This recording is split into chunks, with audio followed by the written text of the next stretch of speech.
Hazal Hashem, tonight we're going to be counting Tiferet of Tiferet, the 17th day of the Omer. I mentioned that last week when we counted Gvura Sheba Gvura, and I mentioned that the week before that when we counted Chesed Sheba Chesed. Whenever you have the same Sfira, double, that's already Chazakah for a more powerful connection between the Sfirot.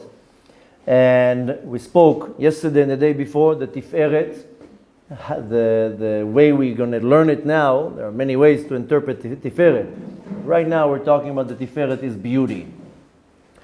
When we have a combination of Tiferet and Tiferet, so would that be beauty and beauty? So it would be no. Rather, the teachings of Kabbalah explains that the midah of Tiferet is not necessarily beauty, rather the Tiferet is emet, is midat haemet.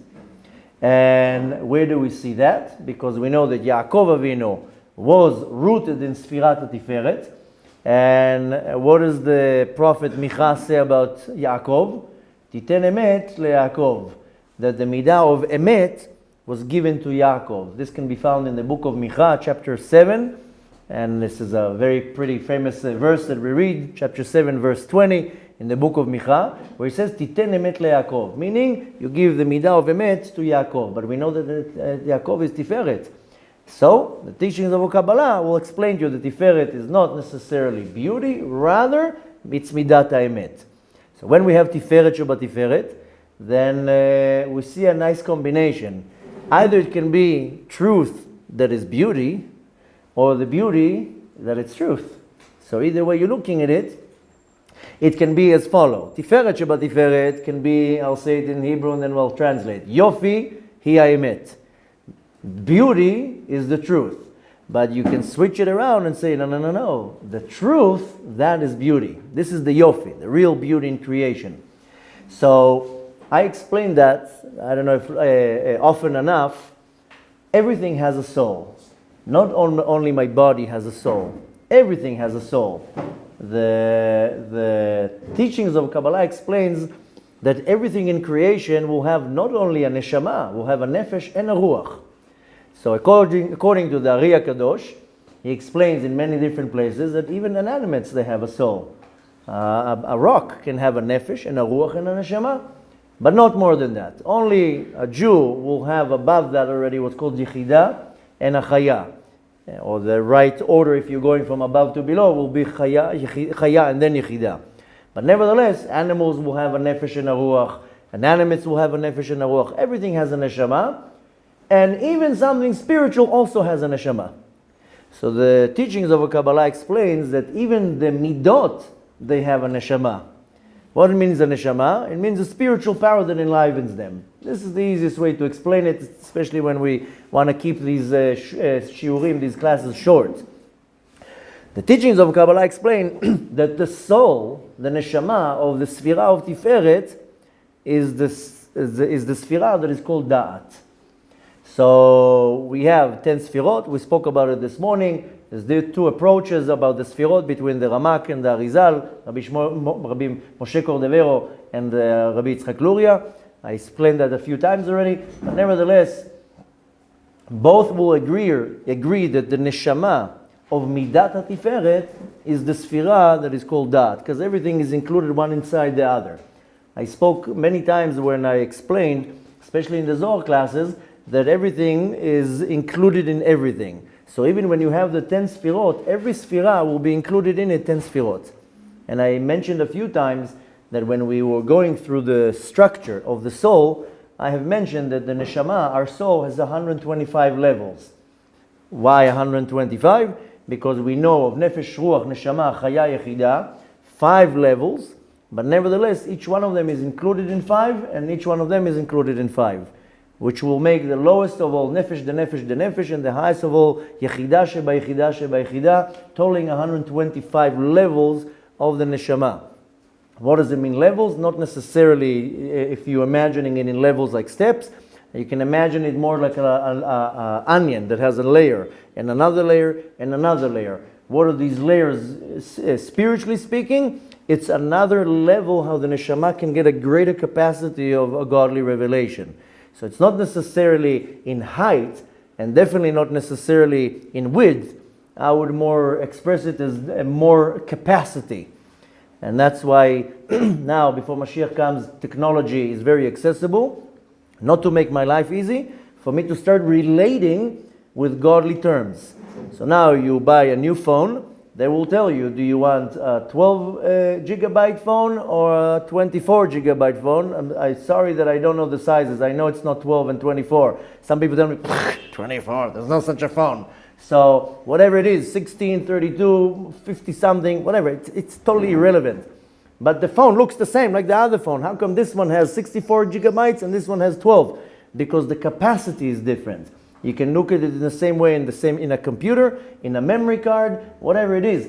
How come the physical size is the same physical size, but the capacity is completely different? Same thing here. Each neshama or each level of the neshama has a different capacity. How much godly light it can receive, and not only receive, benefit from it. Just to receive godly light, that's not a big chokhmah. How can you benefit from that? So nevertheless, everything will be included from the 10 sfirot. Sorry that I sidetracked, but it will be more clear now when I say that the soul of the Sfirah of Tiferet, of the Midah, of the attribute of Tiferet, the soul of it will be Da'at. And Da'at is the lowest of all Sfirot that are called intellectual, the Mochin. Today we spoke about a little about the level of Machshavot. But when I look at the structure of the Sfirot, I have to understand that the beauty, the completion, the harmony in the creation, that's the truth. When I see things that are not complete, they're not really beautiful, they don't work in harmony, that's not emet. We spoke about it many times, how the Kadosh Baruch Hu, the midah of the Kadosh Baruch Hu, the chotam, the seal of the Kadosh Baruch Hu is chotam ha'emet. Kadosh Baruch Hu is emet. Shem emet, Torato emet, Moshe emet, everything is emet. When I want to know what is the truth, is I have to see completion, beauty, harmony, and so forth. So when I have Tiferet Sheba Tiferet, then it's the combination, so to say, of beauty and truth together. So again, Tiferet Sheba Tiferet, it doesn't matter which direction you look in it, but it will be the unity. In Hebrew, it's actually not going to be the word unity, rather hitkalelut, that one is included inside the other. Where can you see something that is included one in the other? Take now a cup of hot water, put some instant coffee, put some sugar, now you mix it. Now the instant coffee and the sugar and the water is all mixed inside each other. Can you take it apart? Maybe somebody very talented can. But according to something simple, you can't take the coffee out of the water. It's already dissolved in it. This is called in Lashon Kodesh hitkalelut, that one is included inside the other. It's all mixed inside each other. So Tiferet Sheba Tiferet is when beauty and truth, they are so mixed inside each other that they form a certain reality. Where do you see the hitkalelut? The connection is that you can't separate them.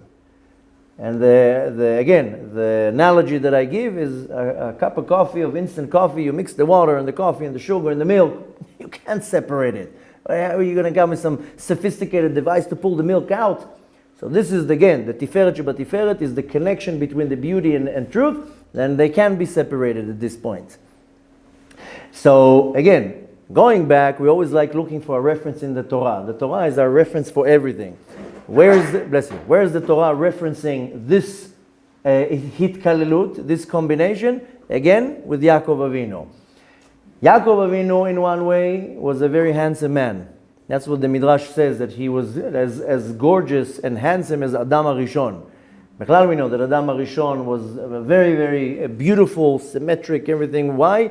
He was the handmaid of the Kadosh Baruch Hu. So Yaakov Avinu was also said that klaster panim, that Yaakov Avinu was a very handsome and attractive individual, which is of course Yofi. This is why he's called Tiferet Israel. The beauty, then his name is Israel. And on the other hand, Yaakov, we know that was Midat HaEmet. And again, we mentioned that, Titen Emet LeYaakov, Chesed LaAvraham, and so forth. Avraham got Chesed, but Yaakov got Emet.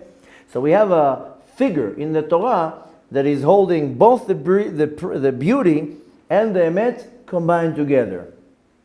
Very, very interestingly, if you take the word emet, it has a numerical value of 441. And emet is beauty. Take the word yofi, which is beauty. Sorry, emet is truth. Sorry. Nobody, either you're not listening or I'm going too fast. Nobody stopped me to tell me that it's wrong. Emet is truth. The numerical value, the gematria of emet is 441. The word beauty, yofi, is the numerical value of 100.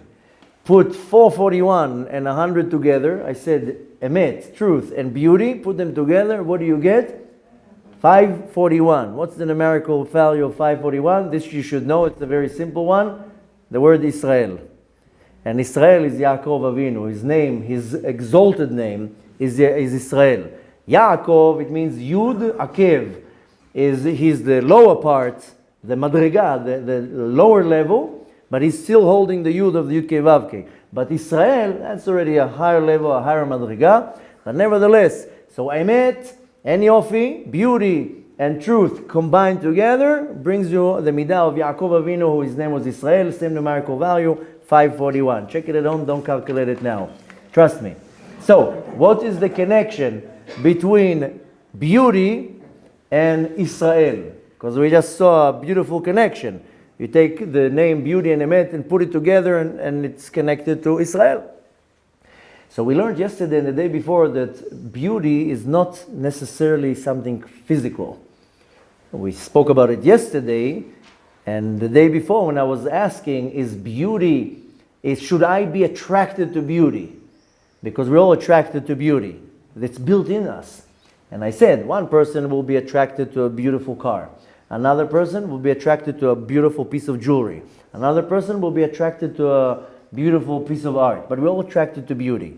The question that we presented yesterday is, should I be attracted to beauty? And the answer was a solid no. Why? Shlomo HaMelech told us, Sheker achen ve'evel hayofi. Don't go after something that shines. Not everything that shines is gold. Look for the inner beauty. So here, when we're talking about beauty, we're not looking necessarily at the physical beauty. We want to look at the spiritual beauty. The root of beauty, everything has a root. Everything is rooted somewhere because we, here in this world, is the last stop, which means that it got ascended from a place above. This is called a descending chain, which means that if it's in this world, it's rooted somewhere in the world above. We spoke that many times in the Zohar classes, how everything in this world, what's the root? So in some of the classes, we were backtracking, what is the root of colors? What is the root of this and what is the root of that? The root of beauty, when you're looking at beauty in this world, what is the root? Is emet, is the midah that is called emet. Which I told you before, that the neshama of that is da'at. So, practically saying, we want to take something practical, how to apply that. Then there are two ways how to exercise here. The first one, think of something that is pretty and beautiful in your surrounding, in your life. Maybe the view you see outside your window, maybe the beautiful car that your neighbor just bought, or whatever it is. And meditate on it and ask yourself, is this emet? Is what I'm seeing now that is so beautiful, is that the emet? Is this truth or this is fake? On the other hand, you want to look at the same thing around. You look at something in your life that you know, this is emet. This is the truth. Now you want to ask yourself, is this pretty? Do I see beauty in the truth that I see in front of me? And needless to say that you want to have the desire to combine between beauty and emet, to make sure that what you're seeing that is beautiful, it's really emet, and what's really emet, if it's really beautiful. That's how you see when something is emet. There's even a saying, I don't know if it works in Hebrew, in English. In Hebrew, they say that something that is deception or sheker or a lie is mechoar. It's not attractive. It's not nice. So I'm sure they say it also in English. If something is a lie, it's not attractive. It's not nice. It's not pretty. So we want to look at the beauty in everything. We want to see how we can connect between the beauty and truth in things in our life. And the most important thing is to see how can I find the beauty in truth and how I find the truth in beauty and know how to make sure that they're all combined with each other. And needless to say that my approach here is to constantly pursue truth. And we spoke about it already in the Torah, that the Torah warns us about many things. It tells us not to kill. It tells us not to steal. The Torah gives me a lot of warning. But there's one thing that the Torah tells me, I'm not only warning you, I'm telling you, run away from it. And this is anything that is a lie. Midvar sheker tirchak. This is not a saying from our sages. This is in the Torah. It says, Umidvar sheker tirchak. It doesn't say, what it means, from anything that is a lie, move away. It doesn't say from avodah zara tirchak, from idol worship, run away, or forbidden relations. That's how much the Torah is so against sheker. We spoke so many times about it, not need to repeat, but the thing that the way what I want to run after is to constantly look at the emet of things. If I see something in my life that is not emet, it's not 100% truth, that's where you want to take a step back, because you know it's not the reality, it's not the beauty, and that's where we want to use our da'at. Da'at is more my comprehension. And that's why the neshama of emet and the tiferet is the da'at, where I can look at something. Kadosh Baruch Hu gave me this knowledge, this ability to look. This is the truth. This is not the truth. And if I can't say the difference, then one of the ways of doing it is to see how if it comes out as something beautiful or not. Sheker will also always be something not attractive. Sheker, a lie, is always going to be something horrible and disgusting. Mezal Hashem, we want to take from that is not only to refining the midat of emet in me, is to pursue emet, is to constantly run after what is the truth. And practically saying is when you come to any situation, you don't know what I'm thinking. You don't know what I'm planning. I have to have the midat emet in me that I don't chas v'shalom do anything to another person, and I have to ask myself, is this really the truth? And if I really hold the midat emet, I will answer myself, it's not really the truth. Who am I kidding? It's not the emet. And you want to constantly strive to constantly hold the midah of emet. It's all emet. It's not about lying, it's not about deceiving, it's not about cheating and so forth. You follow the midah emet, you'll be very happy and successful in your life. Bezrat Hashem.